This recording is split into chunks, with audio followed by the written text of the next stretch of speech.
(80년 5월) 광주. 이곳은 아무도 예상치 못했던 운명의 순간을 맞고 있었다. 민주화를 요구하는 광주 시민의 시위가 신군부 타도를 위한 무력투쟁의 양상으로 발전한 것이다. 그것은 거스를 수 없는 도도한 물결이었고 민주화를 향한 대장정의 시작이었다. 무수한 발길을 짓밟힌 대로 민들레처럼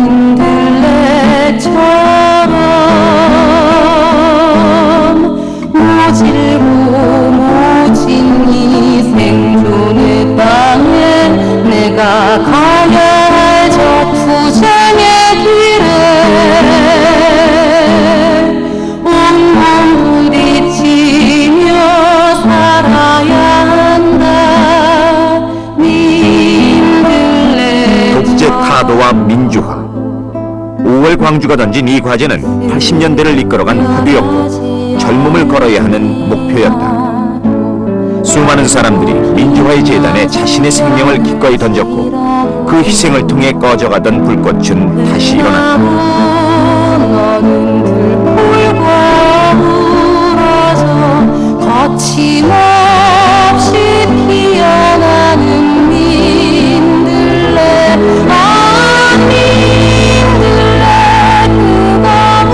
젊은 죽음과 살아남은 자의 고통, 그리고 이를 통해 다시금 부활하는 민주화의 열정. 그 치열한 연결고리 속 최덕수 열사, 그가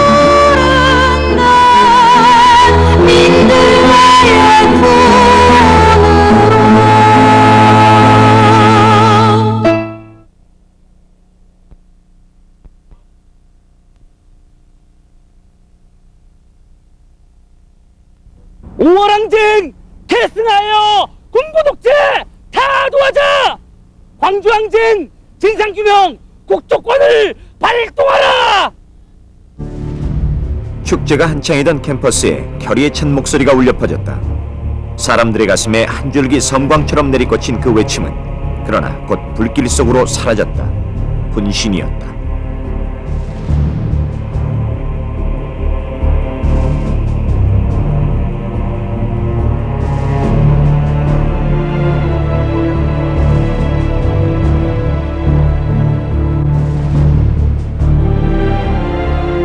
끝끝내 구할 수 없었던 젊은 목숨, 최덕수. 그때 그의 나이 겨우 21살이었다.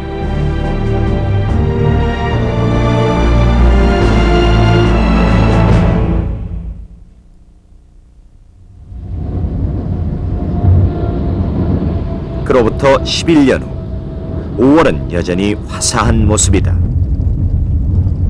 그러나 봄날의 정취를 놓치지 않으려는 차량의 홍수 속에는 이념의 무게가 사라진 지 이미 오래다. 여주에서 화훼 농장을 경영한다는 정환섭 씨에게도 과거의 기억은 남아있지 않은 듯했다. 안녕하세요. 아유, 안녕하세요. 안녕하세요. 제가 김철입니다. 예, 정한섭이랍니다. 예, 처음 뵙겠습니다. 예. 오늘 그 인터뷰 내용이요. 예. 몇 가지 되는데. 정환섭 씨는 대학 시절 최열사와 서도회라는 동아리에서 함께 활동했던 절친한 친구 사이다. 전공을 살려 대학대의 꿈을 이룬 환섭 씨.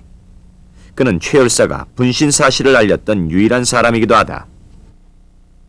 아침에 우연히 만났어요. 덕수가 아주 얼굴에 상일이 있더라고요.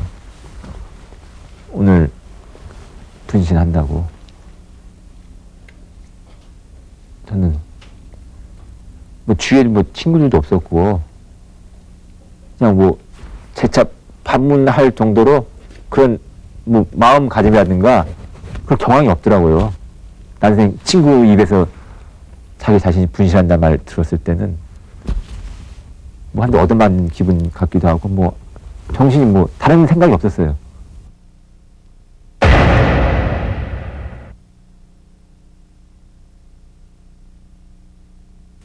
덕수 그때 핸드마이크 들고 있었고 한 손에는 이제 음료수병에다가 내용물이 들어있었는데 그건 뭔지 몰랐어요. 본인이 이제 구호를 외치죠. 좀 있다가 광작사를 책임지고 전두환 노태우 물러가라. 광주항쟁 계승하여 민주주의 쟁취하자. 그러고서는 그 병에 들은 내용을 자기 머리 위에서부터 막 붓기 시작하더라고요. 그래서는 불 붙이자마자 덕수 몸이 이제 막 화염에 휩싸였어요. 그 당시 저는 이제 담을 들고 있었거든요. 저희 이제 서도해라 이제 담요 밑에 대고 글씨를 쓰니까는 위에다. 그래서 그걸 달려서 얼른 덮어오고 마침 또 하고 차가 지나가길래 무조건 세워가지고 병원으로 옮겼어요. 그날 아침. 장미를 볼 때마다 장미가 그려진 손수건으로 마스크를 한 채 시위에 참가하던 친구 생각이 난다는 환섭 씨. 그는 지금도 신나 냄새를 가장 싫어한다. 불길에 휩싸인 채 고통스러워하던 친구의 몸짓이 떠오르기 때문이다. 크리스찬인 그에게는 늘 반복되는 기도가 있다. 친구를 더 이상 악몽이 아닌 평화로운 꿈속에서 만나게 해달라고.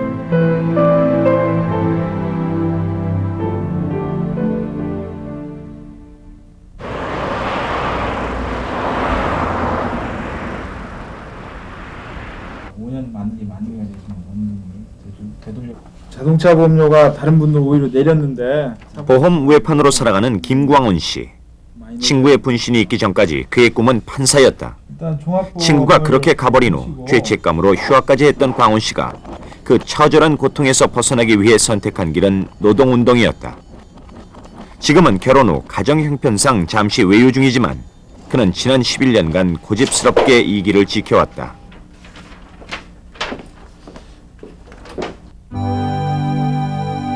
그는 알고 싶었다. 무엇이 친구를 그토록 힘들게 했던가를. 그리고 친구가 남기고 간 자신의 몫이 무엇인지를. 중학교, 고등학교 시절을 함께 보낸 단짝이었지만 광훈 씨는 노동운동을 통해 비로소 친구를 진심으로 이해할 수 있었다.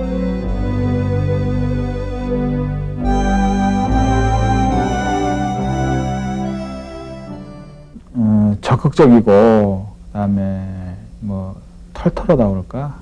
그래서 친구들과의 관계도 특별한 격이 없이 굉장히 원만했습니다. 그리고 나름대로 좀 의리파 그런 친구들 있죠. 그런 친구 중에 하나였고, 그래서 친구들이 덕수를 많이 좋아했었습니다. 덕수도 많은 친구들이 있었고.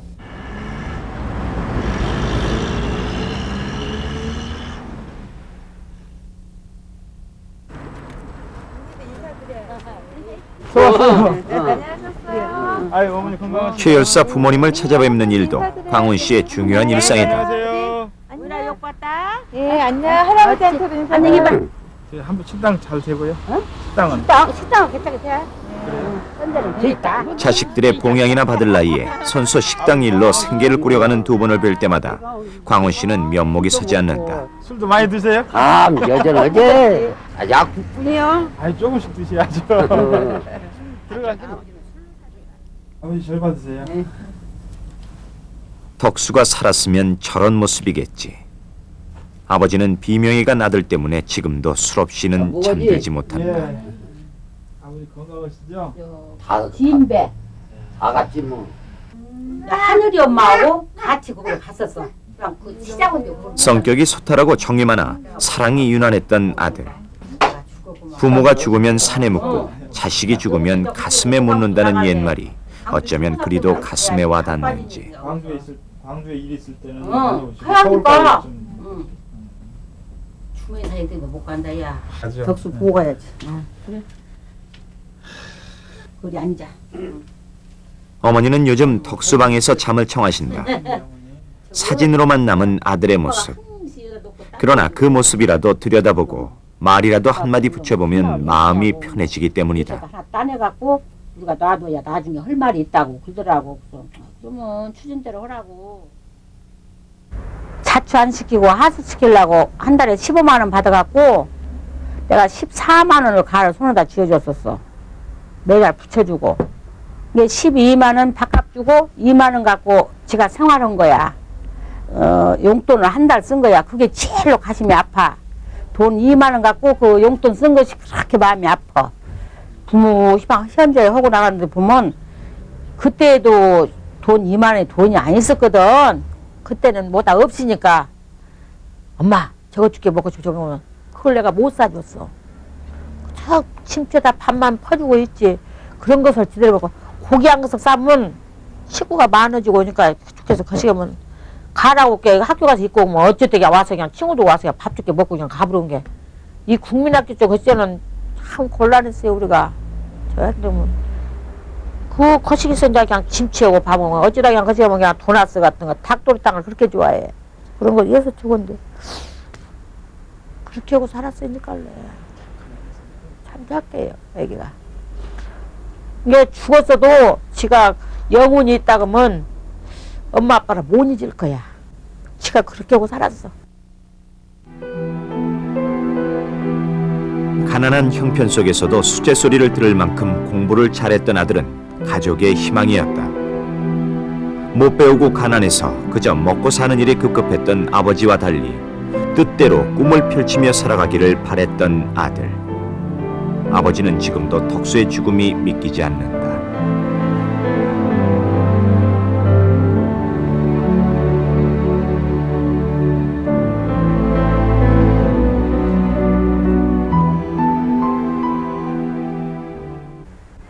이 거시기 봄 다치면 꽃 이렇게 나올 때 제일 보고 싶어.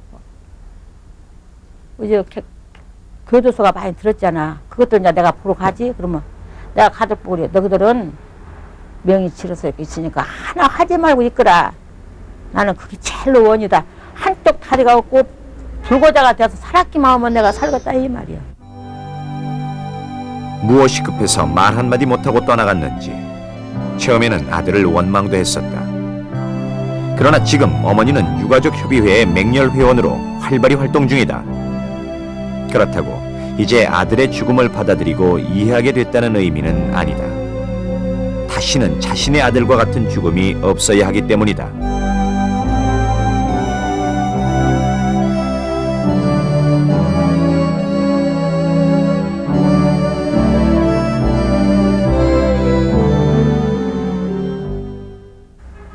이 유가족들은 소개가 엉거리가 돼서 어디게 모르게 죽어요. 가만가만 보면 이렇게 대다 보면 그 엄마 어디 갔어? 죽었어.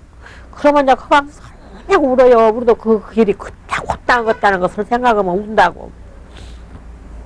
못 내면 어디 갔어? 그러면 죽었다고 갖다 묻었다고. 그러면 그거 내일 같아요. 내일. 얼마나 우는가 몰라. 그게 내일 같아갖고 좋은 세상 한 번을 못 살고 이렇게 해서 거시고.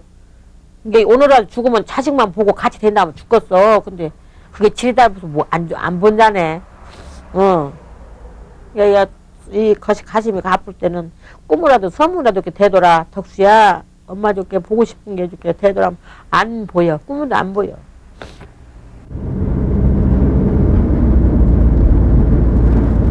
(1999년 5월에) 단국대 천안 캠퍼스.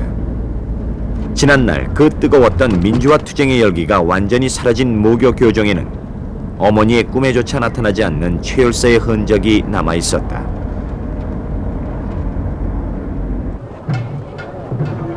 여전히 풋풋한 대학 2년생의 모습으로. 그러나 그는 이제 평범한 대학생이 아니다. 현대사를 다시 쓰게 한 민주화 운동의 기수. 자유와 정의를 자신의 생명보다 귀하게 여겼던 80년 세대의 상징인 것이다.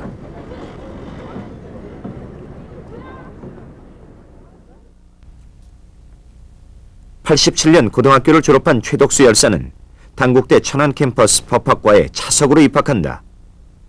가정 형편 때문에 장학금 혜택이 있는 대학을 선택한 것이다.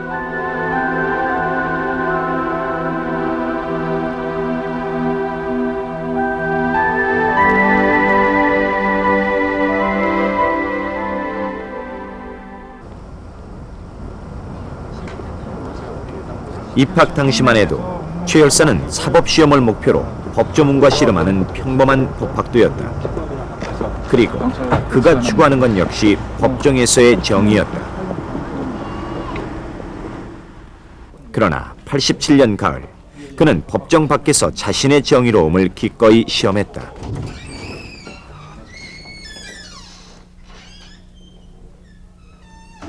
(87년도) 그 당시에 뭐 저도 시위대에 합류를 했었고 덕수도 마찬가지였는데 저는 뭐 그 당시 시대적 상황이기 때문에 자연스럽게 시위대에 합류를 했었던 거고, 덕수 같은 경우는 지금 돌이켜 보니까 학생 운동이나 어떤 그 지식인의 양심 운동에 대해서 특별한 목적을 가지고 시대에 합류하고 좀 더 열심히 배우려고 했던 거 아닌가라는 생각이 들어요. 87년은 민주화 대장정에서 의미 있는 한 해였다. 전두환의 호언 선언으로 야기된 대학생의 시위는 박종철, 이한열 등 학생들의 잇단 죽음을 계기로 엄청난 저항을 불러왔고, 학생은 물론 넥타이 부대까지 시위에 참여하는 전 국민적인 시위 양상으로 발전한다. 급기야 6.29 선언이 발표되고, 조속히 대통령 직선제 개헌을 하고, 그리고 대선 그날은 광주 학살의 주범인 노태우가 대통령으로 당선되는 역사적 치욕의 날이었다. 노태우의 당선은 최 열사가 그토록 바라던 광주 민주화 운동의 진상규명과 책임자 단죄를 불가능하게 했고, 그것은 곧 민주화의 길이 요원함을 의미했다. 대선 이후 캠퍼스에서는 더 이상 최 열사의 모습을 볼 수 없었다. 학교를 휴학하고 인천의 한 공장에 몸을 숨긴 채 친구들과도 편지 외에는 일절 연락을 끊었다. 자신이 속했던 세계와 철저히 단절된 채 보낸 한 달여 동안 그는 과연 무슨 생각을 했을까?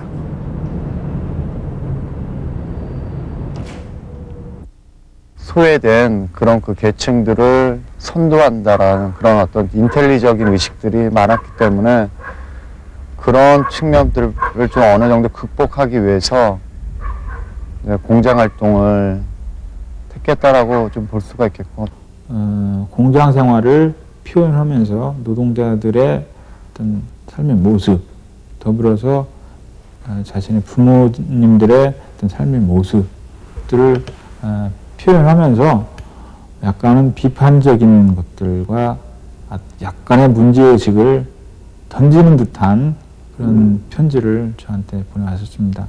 어쨌든 그런 것들이 저에게는 덕수가 그 과정에서 큰 어떤 의식적 변화가 있었다라고 분명하게 생각이 듭니다. 그는 이곳에서 구원의 싹을 찾고 있었는지 모른다. 현란한 말과 이상이 아무것도 바꿀 수 없다는 것을 그는 이미 경험했다. 이 땅에 민주화의 불길을 다시 피워올리기 위해서 지금 절실한 것은 누군가의 희생이었다. 그는 다시 캠퍼스로, 부모님 곁으로 돌아왔다.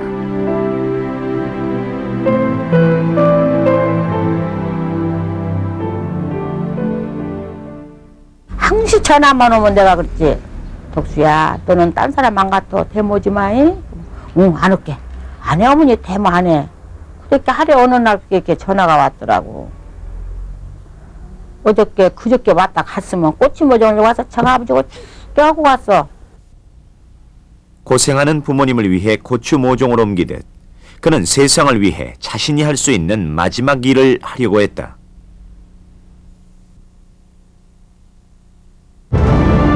오월항쟁 계승하여 군부독재 타도하자. 광주항쟁 진상규명 국토권을 발동하라. 불길에 휩싸인 채 고통에 몸부림치는 작은 몸짓. 이것이 21살 최덕수 열사의 마지막 모습이었다.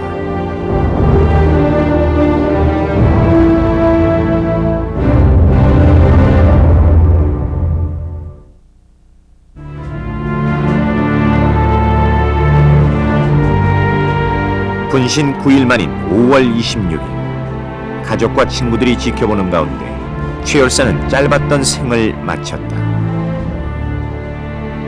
고독했던 죽음과 달리 장례식은 민주국민장으로 성대하게 치러졌다.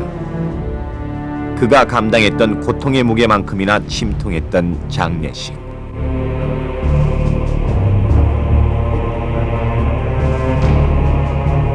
고 문익환 목사를 장례위원장으로 하여 기훈재, 백기환 등 민주진영 지도자들과 김대중, 이부영 등 정치 지도자들, 그리고 가족과 학우들이 그의 죽음을 지켰다.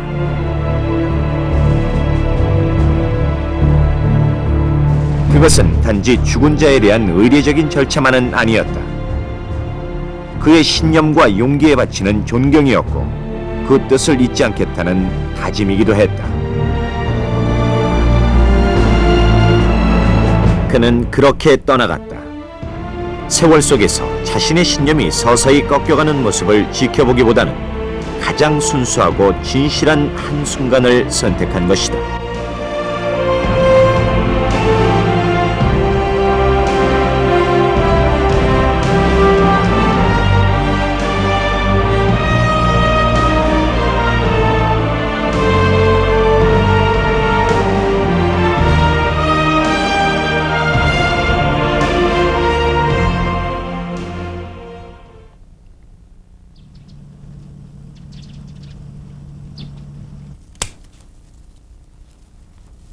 장미송이를 다루는 정환섭 씨의 손길이 정성스럽다. 아침부터 분주하게 화원안을 쑤시고 다니며 유난을 떨었던 정환섭 씨.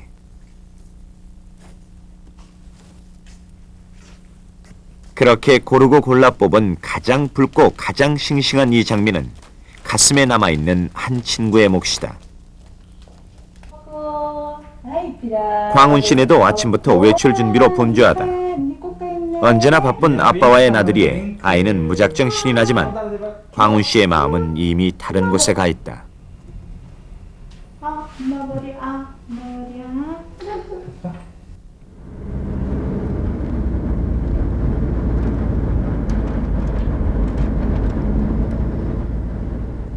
광주 망월동 묘역. 김영삼 정권 당시 추진한 성역화 사업으로 망월동 묘역은 모습부터가 산뜻해졌다. 특히 대대적인 이장 사업으로 조성된 망월동 신묘역은 5.18 희생자만을 안치한 특별구역으로 관리되고 있다. 그러나 최덕수 열사는 자신이 그토록 진실을 밝히고자 했던 사람들 곁에 묻히지 못했다. 5.18와는 직접적인 관계가 없다는 것이 정부의 입장이다. 이런 이유로 다른 민주 영령들과 함께 구묘역에 남게 된 것이다. 환섭이 여기 얼마 만에 오는 거냐? 이제는 각자 서로 다른 길을 걷는 친구들을 1년에 한 번 한자리에 모이게 한 사람은 다름 아닌 최 열사다. 헌화대에 먼지를 떠는 어머니도 오랜만에 마음이 든든하다. 아들은 가고 없지만 이대로 영 잊혀지지는 않은 모양이구나 싶어 위로가 되기 때문이다. 3년 됐나? 저것은 어디 꽃을 좋아하지 않냐? 꽃 좋다. 21살 순수함 그대로의 영혼은 이제 일상에 지치고 무뎌진 30 초반의 친구에게 무슨 얘기를 들려주고 있을까?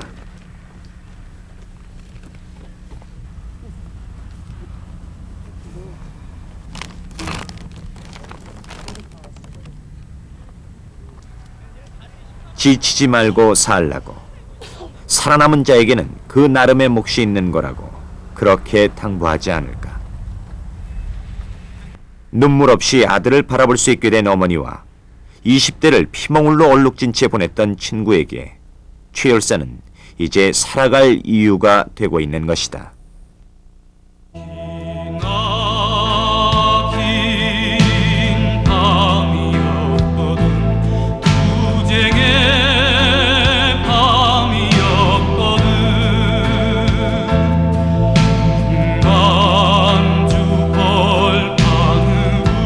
독재와 억압이 오히려 익숙했던 시절, 그 견고하고 완강한 벽을 향해 작은 돌멩이처럼 자신의 몸을 던졌던 사람. 그는 투사이기 전에 옳은 것을 옳다 하고 그른 것을 그르다고 말하는 정의로운 사람이었다. 그래서 그는 선택되었는지 모른다. 이 땅의 민주와 정의를 위해서 자신의 가장 소중한 것을 베어 바쳐야 할 운명. 그리고 그는 기꺼이 21살의 젊음을 던졌다. 그리고 국정조사권이 발동되고 급기야 광주 청문회가 열리면서 광주 학살의 주범인 전두환 노태우에 대한 단죄와 함께 97년 광주 5.18 희생자들에 대한 복권이 단행되었다. 이렇게 광주 항쟁의 진실이 형식적으로 남아 밝혀지면서 광주 항쟁은 역사적으로 평가가 이루어진 것이다. 최덕수 열사, 그는 이 땅에 거짓과 불의가 남아있는 한 진실과 정의의 이름으로 사람들의 가슴 속에 영원히 살아있을 것이다.